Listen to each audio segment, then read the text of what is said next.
Hello and welcome back to the VHS Tapes podcast. Today I am presenting my boss fight tier list for the Greek era God of War bosses, which includes bosses from God of War Ascension, Chains of Olympus, God of War, Ghost of Sparta, God of War 2, and God of War 3. Hi, hello. It's me, Heroicus from the future. I'd like to take a second. Anytime I say tier list, ignore it. This is a God of War boss fight ranking video. I don't know why I wrote tier list. I think I was getting mixed up with another episode I was working on. This is a ranking video, not a tier list. Thank you, and enjoy the rest of the video. I have 41 bosses listed here, which some sources, if you look at the list of bosses, you might see more, but they include something like bosses that you fight in like a purely QTE where you press like 3 buttons. I don't consider that a boss. I also don't consider something like Medusa in the first God of War to be a boss because she's literally just a regular Gorgon. There's nothing special. She's just, I don't know. There's really nothing there. So, here we go. Starting with number 41. And if I pronounce some of these names wrong, just bear with me. They don't say some of these names in the games. Number 41, Scylla, or Skyla, maybe, from Ghost of Sparta. This is the opening boss for the game, and the reason I placed this one so low, the fight's very boring, and you technically don't get to truly kill the boss, because after you fight her for a bit, she flees, and then pops up later. You fight for like 2 seconds in a QTE, flees again, and then maybe like half an hour later in the game, maybe less, dies in a 40-second QTE. I timed it. And it's just kind of like, yeah, you defeat her, but it's like it's the delayed thing, which works for some bosses, like later on. Like you fight them and then you encounter them again. But like it has a better story purpose. It doesn't just run away and then die to 2 button presses. You know, it's kind of upsetting. At number 40, just barely above, is the Basilisk from Chains of Olympus. And this is also the opening boss for that game. And it kind of feels pretty much the same. It's very boring, but at least you kill the boss right away. So that just gives it just enough of an edge to be above Scylla at number 40. So, next we have number 39, Callisto from Ghost of Sparta. This is Kratos' mom, and it's a bit of a sad one because he has to unwillingly slay his mother because she was turned into a beast by a curse from Zeus. But the fight's just so repetitive, and I wish it was better. Granted, it may just be the limitations of the PSP, and they could only do so much. But like, I just wish the fight was a bit longer and designed better. And yeah, I give it points for being a catalyst that drove Kratos further into his rage against the gods. But again, yeah, it should have been a bit longer. Hang on, my list here is not. How can I? Bear with me, technical difficulties. There we go. Now I can scroll. All right. Next we have number 38, the Piraeus Lion from Ghost of Sparta. It's kind of just a Cerberus reskin, and there's a couple of Cerberus bosses in here, which are actually like the next 2 in the list. But it doesn't feel different enough. It just kind of comes up and swipes at you, and yeah. This boss is unleashed by the Dissenter, who this is for some reason is listed as a boss. He's not a boss. Like you kill him with like 2 button presses, and he has no abilities or anything. He's just the dipshit that unleashed this boss on you. He is a fanatic of the now dead Ares at this point in the timeline. And yeah, gets killed right after you kill the lion, and that's that. Number 37, the Wild Cerberus from God of War 2. This is the third boss of God of War 2, but kind of suffers the same problem as the lion. It's just a different Cerberus dog. But the setting gives it just enough points to be more entertaining, and there's other enemies that spawn in. So, like, it's cool. It's weird that they only use this thing one time. And mini bosses, like, sometimes will get popped up a few times, but this one got used one single time in the game, and I don't know, that's kind of strange. Number 36, the Mole Cerberus, also from God of War 2. Yes, another Cerberus dog. They're all on the bottom of the list for a reason. This one's only that much more notable because it's the fight that grants you the Golden Fleece. And that's lit. That's it. That's the only reason why it's just above the Wild Cerberus. Number 35, Megara and Aegean from God of War Ascension. In this battle, Megara uses her titty bugs to take over Aegean's body to battle you. It's an amusing end to the trio of bosses you face at the start of Ascension, but it could have been better. Yeah. Next up at number 34, we have Clotho. And if you're wondering why it's just a zoomed in picture of her face, this boss is topless, so I don't want this video to get age restricted. She's the last of the three Sisters of Fate. You must battle after getting, past the first two sisters. The puzzle elements make up for it, but it's just kind of like, why am I fighting a titty monster? Number 33, the Manticore from God of War Ascension. I thought there was only one of these, but these actually pop up twice. It flies and breathes fire, and it's a little fucking bitch. That's all I have to say about it. Number 32, Pollux and Castor from God of War Ascension. The temporal elements here are cool, but ultimately just, I don't know, something about it feels off. Unlike the Sisters of Fate, who get built up over the course of God of War 2, and then you get this fantastic battle against them, these guys get built up 2 minutes before you fight them. It's still a neat fight. It's just, I think it needed more build up, and it would have made it more rewarding.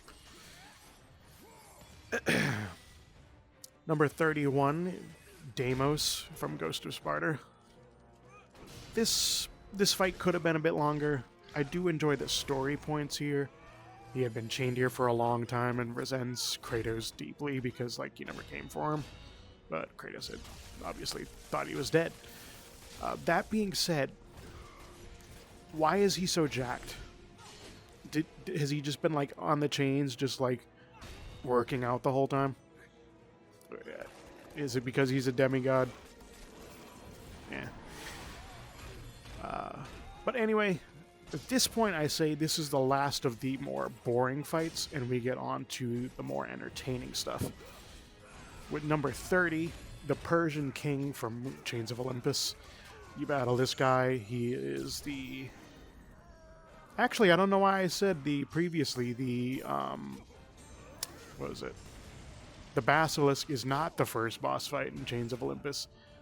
I mean, technically you encounter it first, but it's a little QTE thing. So this is the actual first one. My bad. So, it's short and sweet, yes. You face this arrogant king. He's come in. He's attempting to take over the city of Attica. You fight him, and then he's just begging you at the end, I'll give you my women, my gold, my kingdom, everything, whatever you want. And you literally just pick up a chest to beat him to death with his own money. It's amusing.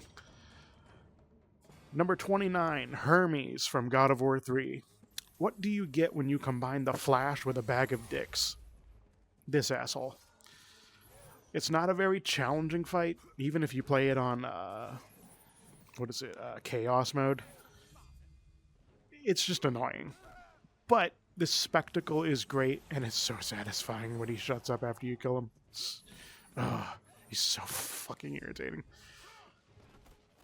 Number 28 goes to the last Spartan from God of War 2. It's another interesting but short battle, and it plays like a 2D fighter game, the first time that we would see it in the entire franchise. This is the same Spartan Kratos tells to protect Sparta while he goes off on his quest.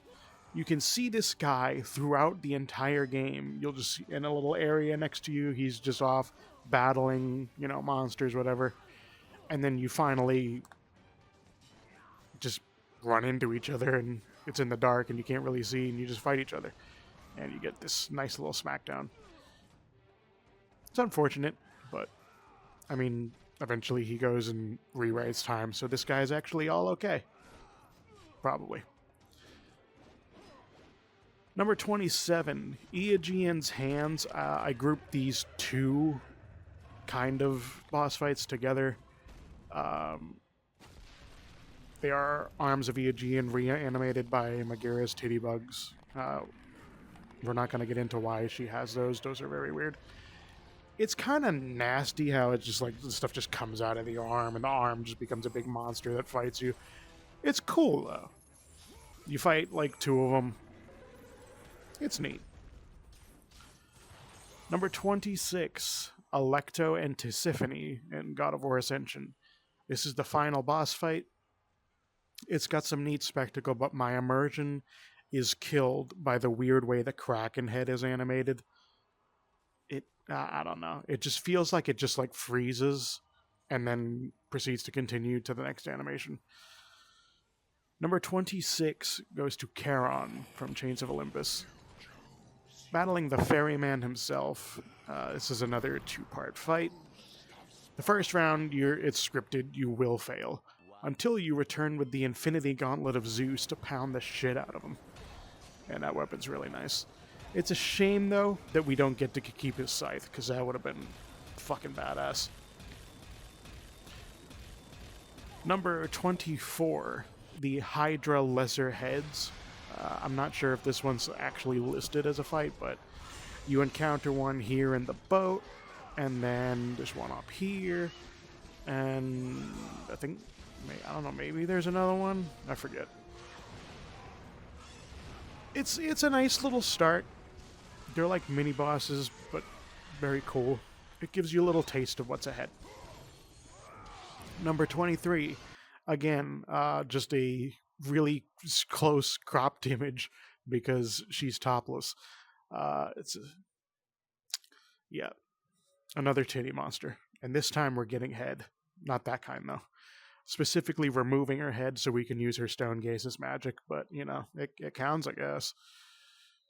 Number 22, the Dark Rider from God of War 2, is a very quick aerial battle that causes the rider to drop the Spear of Destiny upon death, a surprise tool that will help us later.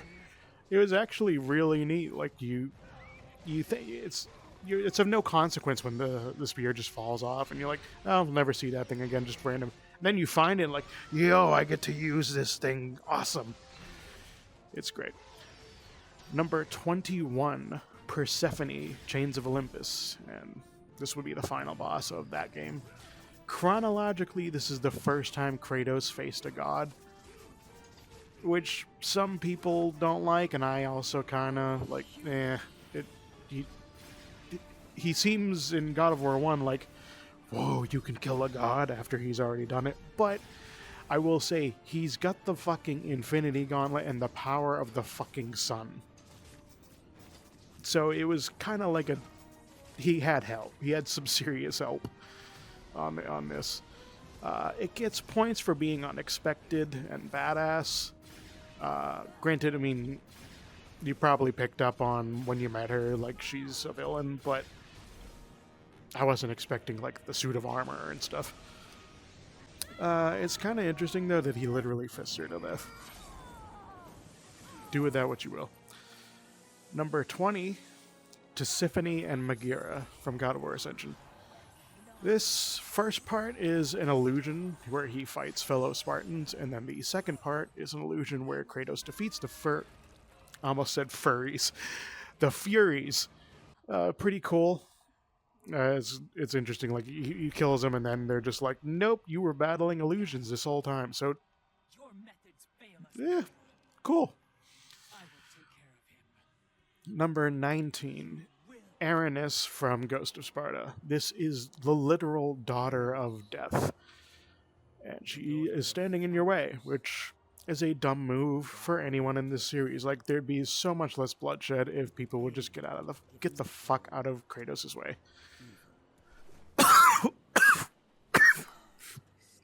It's good, but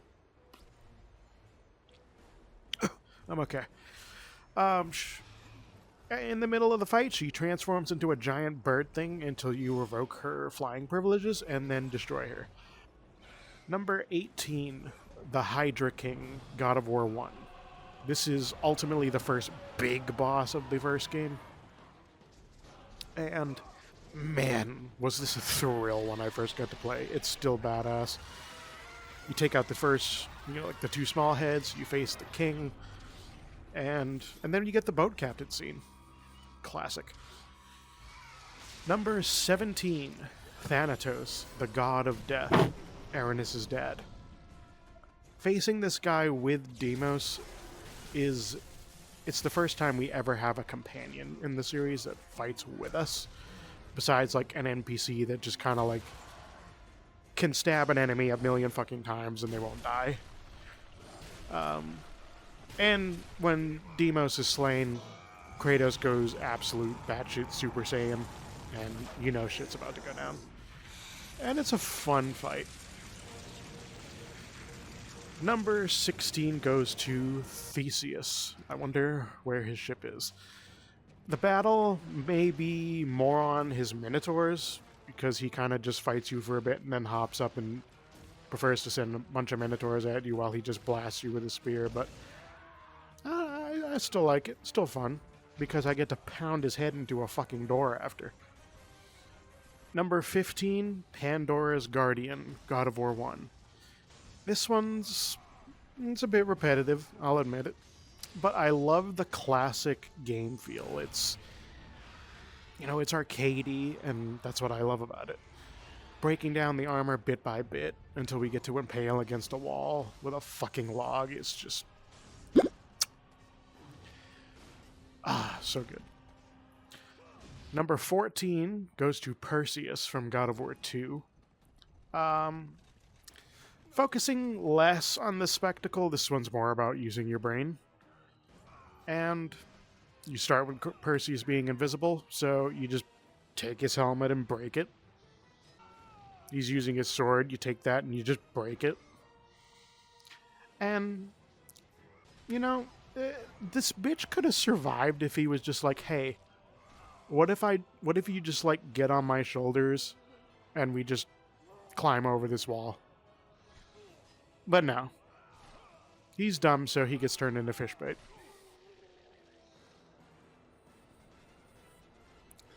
Number 13, the Kraken from God of War 2. This thing doesn't even fucking belong here. It's not Greek mythology. This is like Scandinavian, I think. But it's cool. The puzzle element of using the corpse of the last Spartan to open the vent to attack the tentacles is great, and the finishing move, damn, he's gonna need some Tylenol. Number 12, Kronos, God of War 3, the grandfather of Kratos. You have to climb up him, do battle with remnants of monsters from Pandora's temple, which is still attached to his back all these years later, and avoid his attacks from time to time. The one thing that would have made this better is if he had just, like, grabbed you and just tossed you inside the temple, and maybe for, like, 10 minutes or so, you had to just, like, climb through, battle, like, more of these, like, decaying monsters, and get to see some parts of the temple in the PS3 graphics. It would have been cool.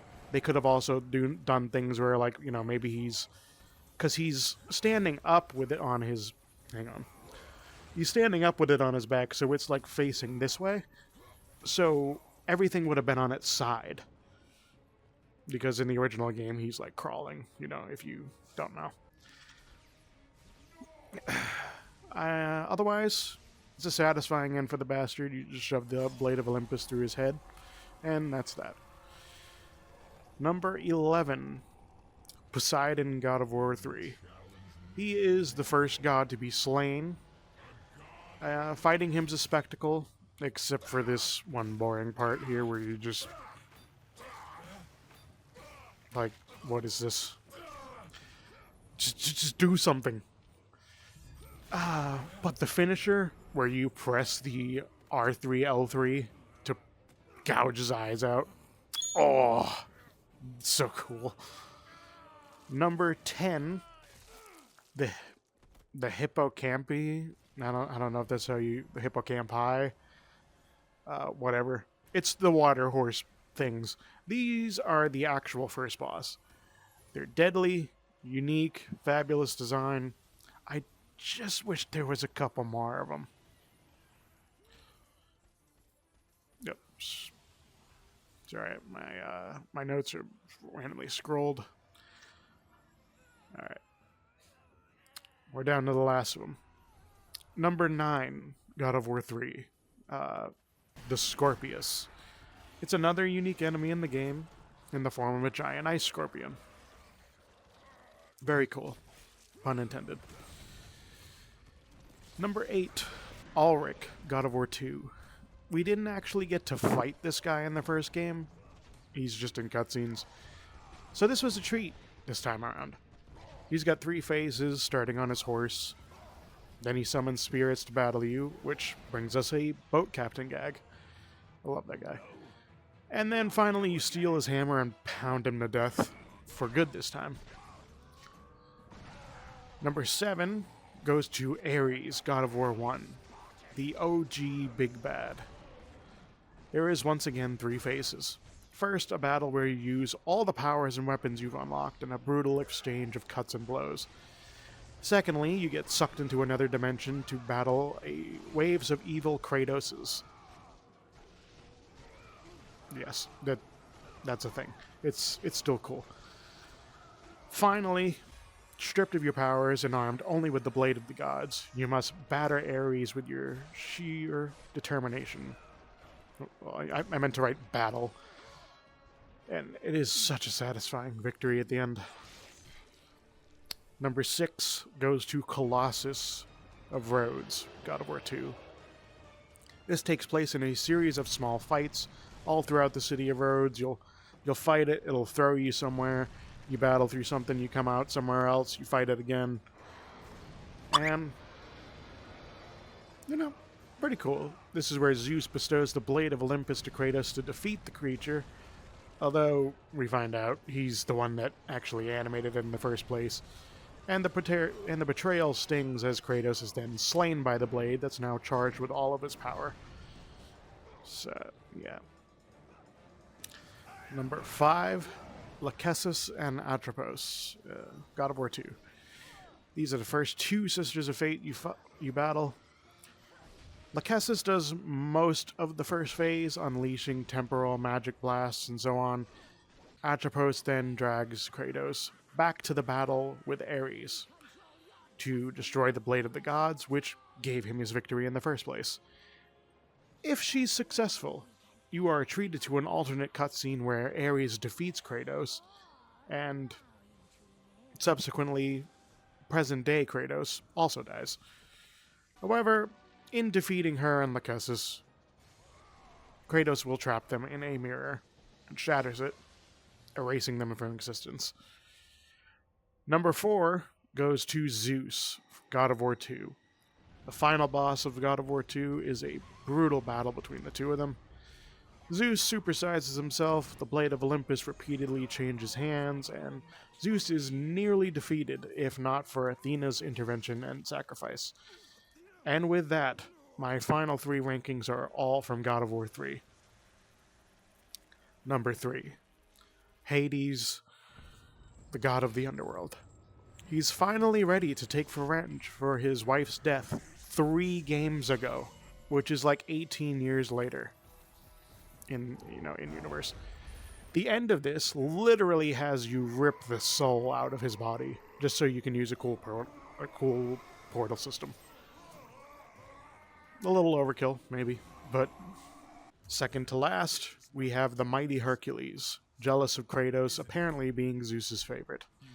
So he is determined to have an all-out brawl and become the new god of war. I think he missed the memo on Kratos being let go from that position. But you end up stealing his cool boxing gloves and pound him into a pulp. And with that, there is only one left. Finally, it's time for the endgame. Number 1 goes to Zeus. Starting with a 2D fighter segment in Phase 1, father and son trade blows until Pandora's box is reopened, only to find it empty. Zeus mocks Kratos' efforts, but then disappears like a little bitch the second he turns around to smack his ass. Phase 2 is short, Gaia returns, and you go inside her for Phase 3. It's not as lewd as it sounds to get your mind out of the gutter. Phase 3, Zeus makes clones of himself, and all sorts of crazy magic is unleashed. And Kratos forces Zeus back with the Blade of Olympus and impales him and Gaia, taking him out in, one stab, I guess. It's not over yet, as technically there's a 4th phase. Zeus goes into astral form, blasts Kratos, stripping him of all of his powers and weapons, and sends him into a prison within his mind, where he has to learn to forgive himself for his sins, unlock the power of hope, breaks out and forces Zeus's astral form to return to his body, and then just pummels him to fucking death with his bare hands and the power of hope. And in the aftermath, he releases said power of hope to the people of Greece, and then departs on a long journey that will eventually land him in the Norse realm of Midgard. But that's a tale for another time. I hope you enjoyed this ranking, and I'll see you guys next time.